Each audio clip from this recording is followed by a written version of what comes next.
we're going to be doing a review of the unit of business management. Okay, so we're going to do this as a mind map style. That way, we can try and find as many links as possible between the units. Okay, between the dot points in the unit. Okay, so if you've got pen and paper, landscape is probably the best way to do this. Okay, in the middle, the unit's called. But what's the very first thing we came across when we did the business management unit? What's the very first thing we need to be aware of when you're managing a business?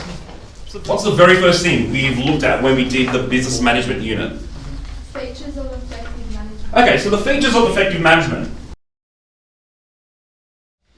What is management in the first place, and what makes it effective? Yeah? Making sure that the joint effort of employees are directed towards achieving the business's goals. Thank you. So your manager, okay, now remember one of the next dot points is going to look at leadership as opposed to management. Okay, managers make sure that things get done. Okay, that doesn't mean the leaders don't make sure things get done, but they do that in a very different way. Okay, but the whole idea of a manager is to make sure that everyone that works, their efforts, everything they do, from when they clock in at 9 and leave at 5, or whenever it is they come in and leave, everything they do adds up to goals, okay, that the business wants to achieve. If they want to make, 5% increase in revenue in 1 year, okay, if they want to make a 5% increase in revenue in 1 year, they need to make sure that everything that the employees do helps contribute to that goal of increasing revenue by whatever percentage in 1 year. Okay, if they're not doing that, are they being effective? No. Because if the manager's not directing you to do things to reach a goal, then what's the point of them? What's another feature of effective management? What else do managers do that makes them good at their job or good at what they're trying to do? What else, yeah? Communication skills. Okay, so now we're delving into the next little point, which is what skills do managers actually need? Okay? What is communication? What even is it? What is communication? Interactions, yeah. What else? Interactions with who and what? Employees. Okay, so interactions between employers and employees. Customers. Suppliers, good. But what is communication though? What can be classified as communication? Yeah? Like delivering information and stuff. Okay, so you're delivering information. Okay. Now, in terms of communication, what are the types? You've got verbal. What's verbal communication? Speaking, dialogue. Yeah. What I'm doing right now and what you're doing right now, we're speaking. But is that all that makes up communication? What else is communication made up of? Body language. Body language. Actions. What does that fall under? Visual. So it's different to verbal communication.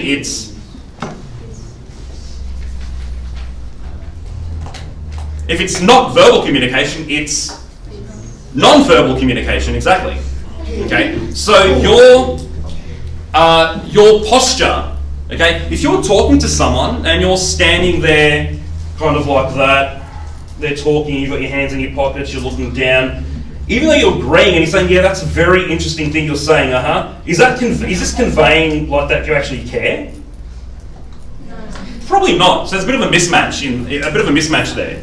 Okay, even just your tone or your volume. Okay, even though the volume you're speaking at relates to what you're saying, it's how you're saying it. Okay, so if you're yelling in someone's face, but you're actually trying to say something really comforting, I'm really sorry your pet goldfish died. Is that a mismatch in communication there? So you wouldn't yell that sort of stuff. Okay, so communication is really important. You might not realise, but you're giving off a lot of non-verbal cues. Okay, you communicate more in non-verbal than you do in verbal, just by the way you're standing when you talk to someone, just by the way you're looking Okay, eye contact is the number one thing. Okay, what was some of the other skills? What was it? Critical. Wasn't there another one that started with an S before that? That someone said before? Strategic thinking. Good, thank you. What is it? Okay, so it helps the business, yeah. But what is it though? What is strategic thinking? If you're looking at a strategic goal, okay. Now we will look at goals very shortly as well. But if you're looking at goals, in the sort of hierarchy of goals, where does strategic land? The quick day-to-day stuff or the long-term stuff? Long-term. So a manager needs to have strategic thinking skills, which is the ability to think long-term. Okay, the ability to think of not what's going to affect the business today or what they can do to help the business today, but what can they do to help survival in 5, 6, 10 years' time. Okay, what was another skill? Someone said it before. Critical thinking. What is critical thinking? What is critical thinking? Yeah? Like thinking under some conditions and stuff. What's that, sorry? Thinking in non-conditions. Okay, so a bit more deeper thinking. So coming up with solutions to something that are a bit more in-depth rather than just, switch it on and off again, I guess. Connecting dots together. They're not physical dots, but being able to put together bits of information into one coherent thing, yeah? Identifying an issue and figuring out a way to solve it. Thank you, identifying an issue and figuring out a way to solve it. Okay, or you can even link these together, the strategic thinking and critical thinking, and try and identify issues and find a way to solve them before they even happen. Okay, I know that you can't really tell the future, but a good manager will have the ability to figure out, okay, well, what might happen? And obviously things like coronavirus, no one saw that happening. No one can really predict that was going to happen. So that's a bit of an outlier. But you should be able to figure out as a manager every couple of years what might happen. Okay, and then try and put in a contingency plan and say, well, this is how we'll respond to it just in case. Okay, what's another skill of management? So communication, critical thinking, strategic thinking, what else? Yeah? Problem solving. Problem solving. What's problem solving? Solving problems.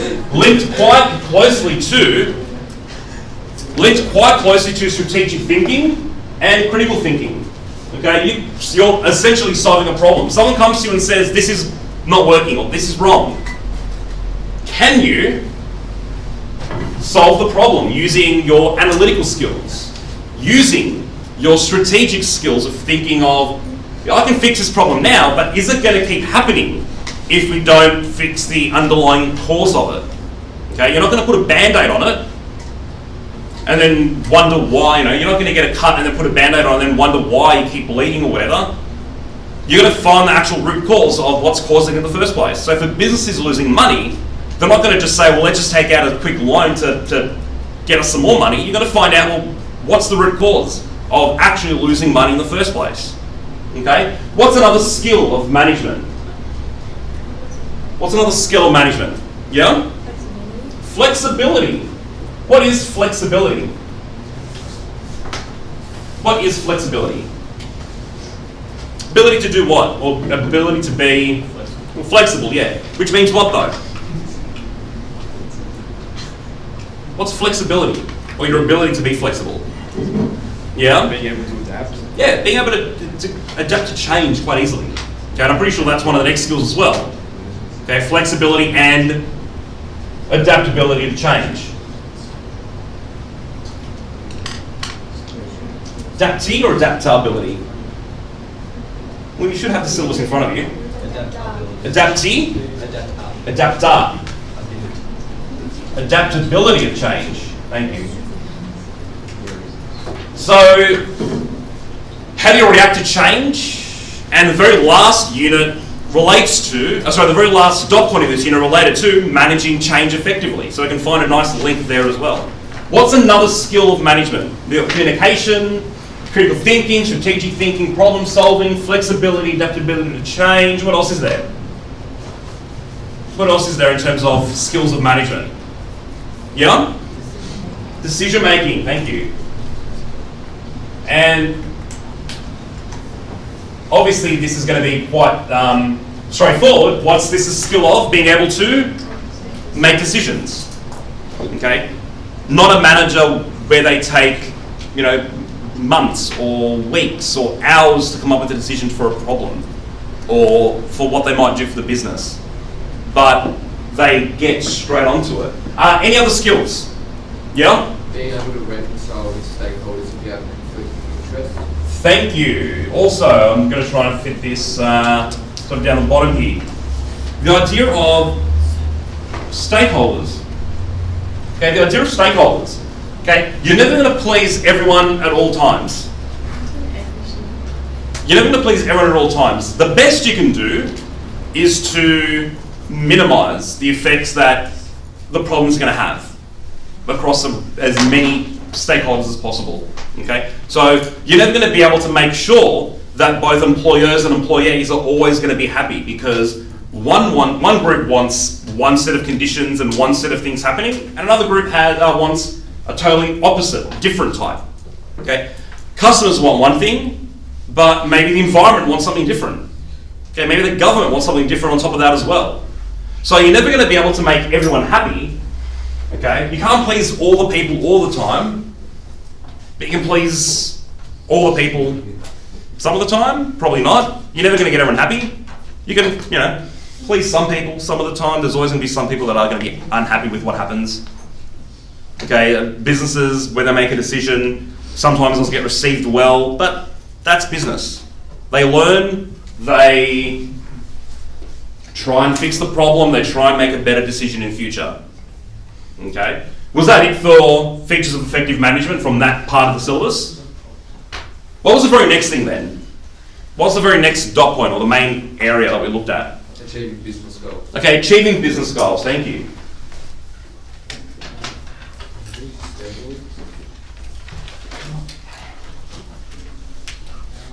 Achieving business goals. That's the next major sort of thing we looked at in the syllabus. Okay. What are business goals? Or what is it anyway? What are some examples of them? What are they? What do we look at? Yeah? Expansion, having to expand. Okay, so rather than the word expansion, what's the word we're looking at? Growth. Growth. Same thing, but syllabus terminology or the terminology relates to growth, but same idea. And is that just financial growth, or what kind of growth can that be? What kind of growth are we looking at? Yeah? Growth in your target market. Okay, so it could be growth in a target market, that's an indicator of success. Growth in your profit, that's an indicator of success. Growth in the amount of physical stores you've got, that's an indicator of success. Yeah? Capital. Growth in capital, so the amount of equipment you've got, or finances, that's an indicator of success. Growth in the amount of staff you've got, that's an indicator of success, yeah? Maintain relevancy. Okay, growth in basically your brand name and reputation, you maintain relevancy, that's an indicator of success. So non-financial ones that sort of benefit society and the community.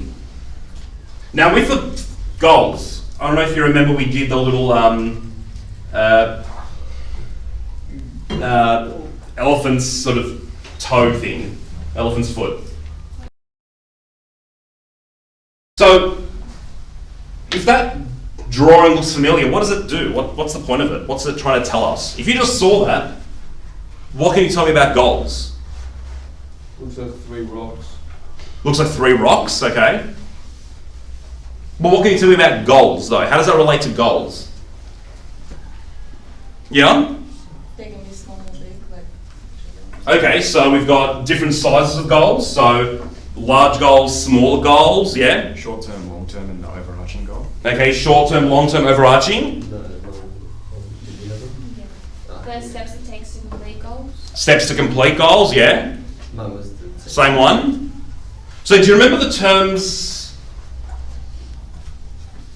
Do you remember the terms operational, tactical, and strategic? Do you remember those?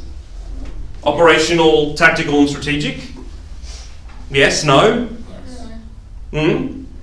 Which order are they going in, by the way? What's the short version and what's the long one? Which order are they going to be looking at here? What's operational, short or long? Short, good. So operational short term. Tactical's what sort of length?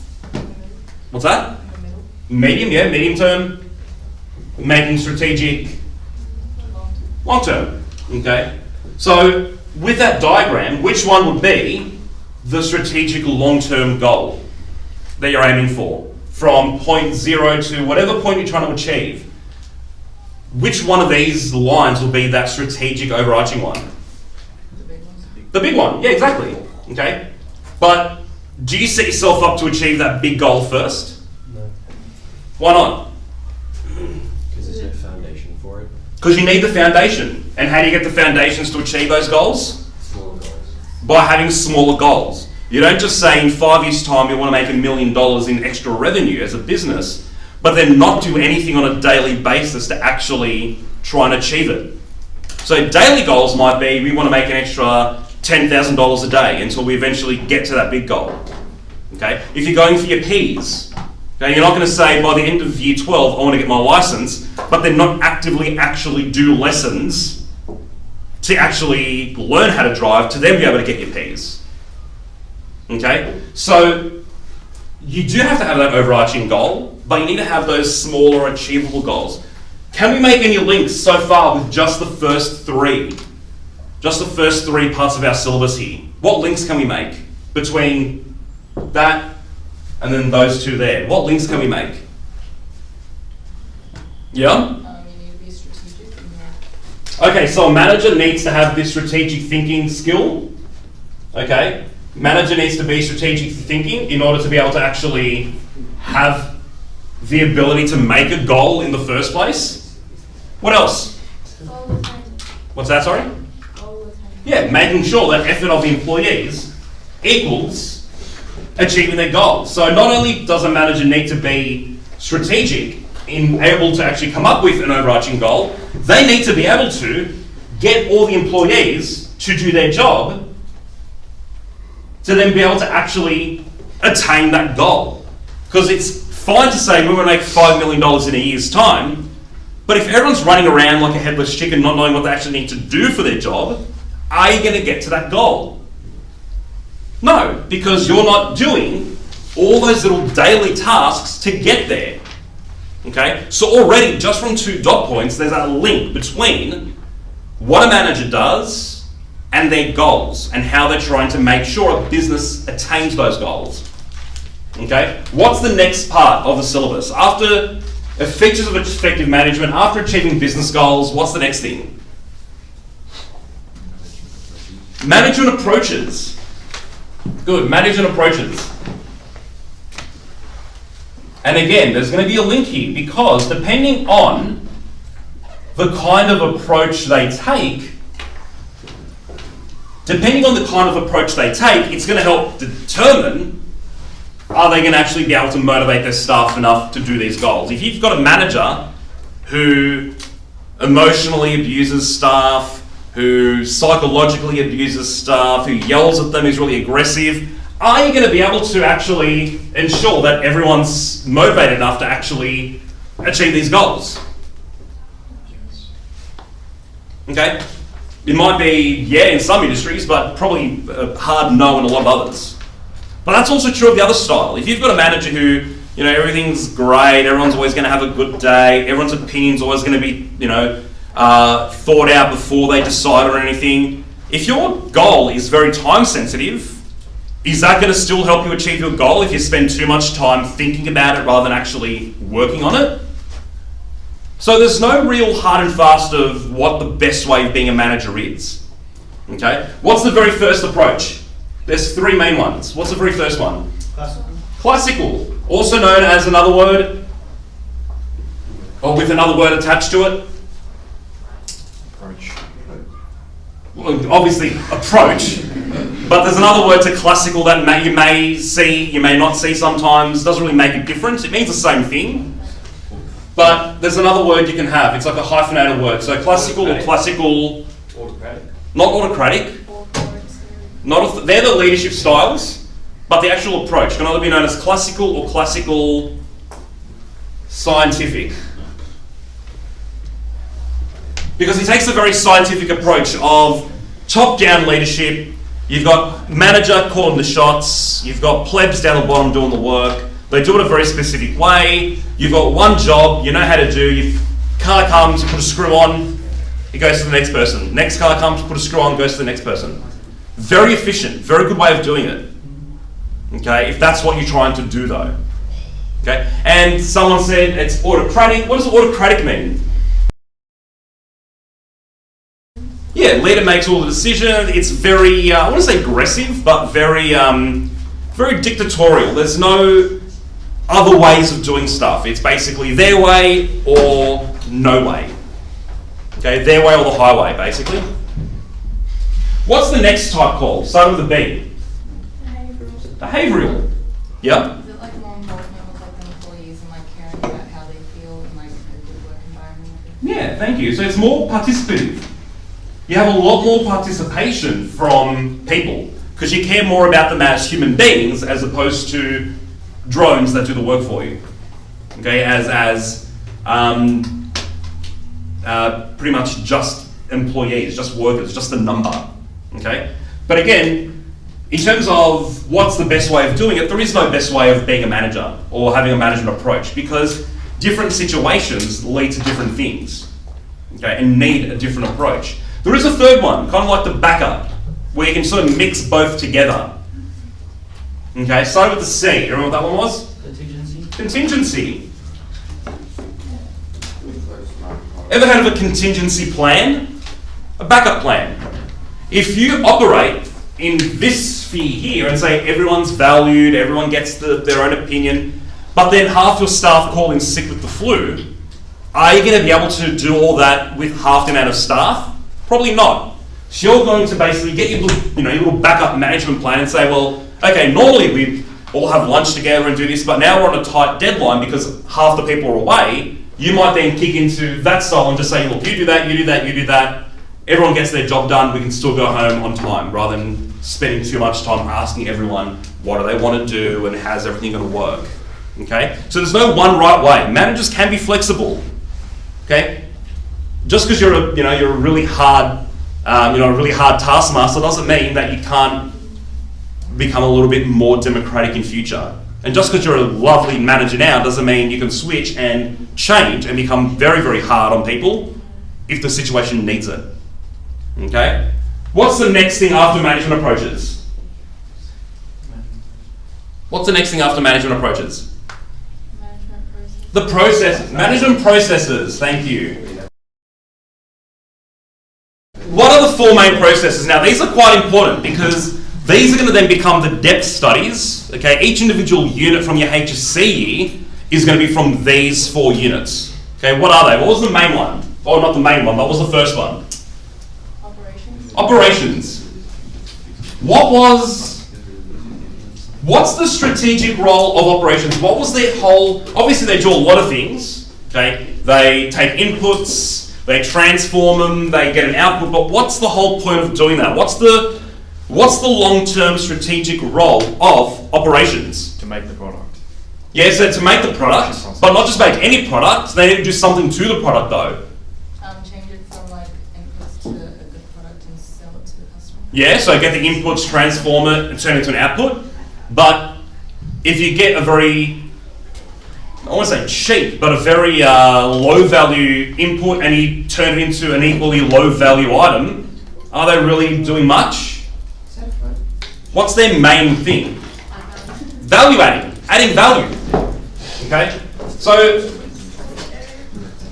yeah, they're taking inputs and they're taking inputs, transforming it and coming up with an output, so that's a really good answer from everyone. But they need to make sure that throughout that whole process, they're adding value. What's the next process in terms of management? Marketing. Now, what does marketing do?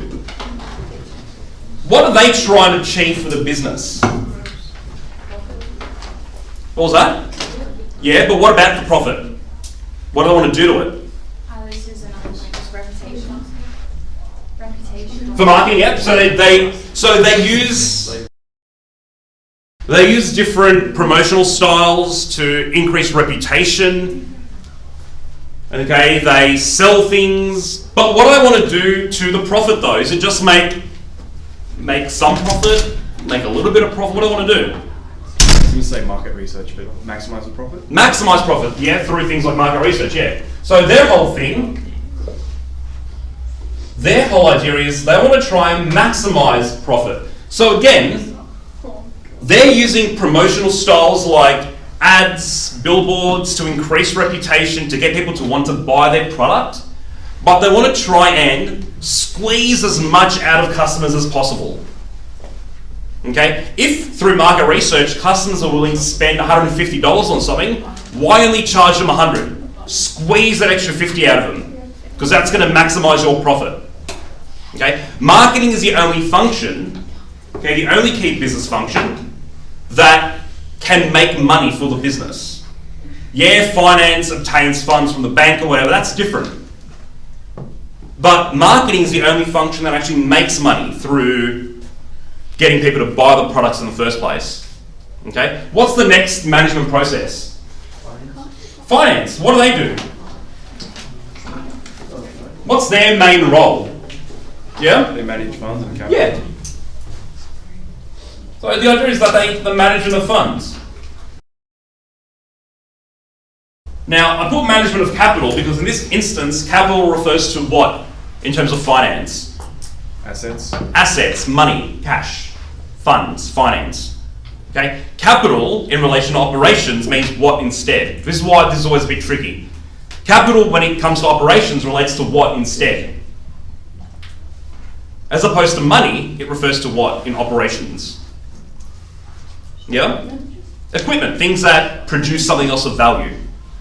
Okay? So finance, they manage capital, and what's the final process? HR, human resources. And what do? They aim to recruit and induct employees. Yeah. They manage the employers and the employees.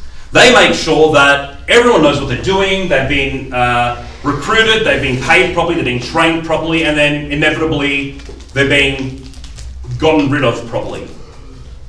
Okay? But they manage all those. Now, how are they interdependent? How do they all work together though? They don't work in isolation. They need to work together. How? Yeah? Without one, the other one can't function. Yeah. Why not? How so? Give me an example. If there's no operations, you can't, or if there's no human resources, you can't have operations, you can't get the product.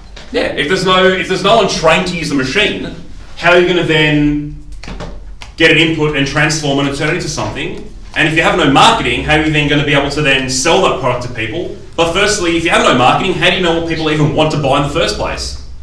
If you've got no finance department, where are you getting the money from? Who's in charge of then obtaining the funds to then be able to start your business in the first place? And then how are you going to pay it back if you haven't got a marketing department that's selling things to people to squeeze money out of them? Okay? Obviously, all this then always has to happen within a sphere of ethics and corporate social responsibility, making sure that you're not damaging the environment or society in the process. Okay? And then what's the very final part of the syllabus for this unit? Management and change. Now, it's a bit hard to make the connection now with a little dotted lines between the very start of the syllabus and the very end of the syllabus, but we've come sort of almost full circle here. What's one of the key skills of management that we said happened, or they need to have? Yeah? Adaptability and flexibility. Flexibility and adaptability to change. That's one of the very first things we looked at in the unit. The very last thing we looked at is then how do you manage change? Okay? Now, with change always comes resistance. People don't like what they don't know. Okay? It's why people are scared of the dark. You don't know what's there because you can't see it. Just like businesses, they're scared of changing because they don't know what might happen if they do change. What if you change and everyone loses their job? You don't know. But that's enough to scare people from changing. What if you buy a new machine and it ends up costing us more than what we've already got? That might be true, but you won't know unless you do it. Okay? So you can try and manage change. What are some of the ways you can try and manage change and reduce that resistance people have to it? What are some of the things you can do in order to get people to be more on board with change if you're going to do something to the business? What are some things you can do? What was that? You're right, so say it a bit louder. You just like, over time. Time. One of the main ones, time. You're not going to change overnight. It's going to freak a lot of people out. It's going to lead to possibly things like absenteeism, where they just don't show up because they don't want to come to work because they're scared of what might happen. So take your time. What's another big way of managing change? Starts with C. One of the most important skills Communication. of any, not just managers, but one of the most important skills of all humanity, communication. Being able to communicate to people in an appropriate way what change is going to be made, why you're making the change, how you're going to do it, and what support people are going to have. Any other way you can manage change? Any other way you can manage change? Other than giving people time and telling them about it, what can you do, yeah? Very early on there, time and communication, yeah? Any other way? Threaten them. Okay. Technically, that is a way to manage change, but it is then borders the line of, is it illegal and unethical to do it? Technically, you're not wrong. Okay? If you don't change this new computer system, then you won't know how to use it and we'll end up firing you. We'll make you redundant because we can't retrain you then. That's a threat. It then opens up to a whole bunch of unfair dismissal cases. So whilst it's still correct, probably not the best avenue to go down. Okay? What other ways can you manage change? Can someone come in and do it for you? Outsourcing. Yeah, you might outsource it out. Okay? You might have a consultant come in. You might have some consultants, or people called change agents. People literally come in, talk to the staff, talk to the bosses, act as sort of like the middle person, the intermediary between employers and employees, and help them out. Okay, help them come up with that change. Okay? So the idea of having a consultant or a change agent.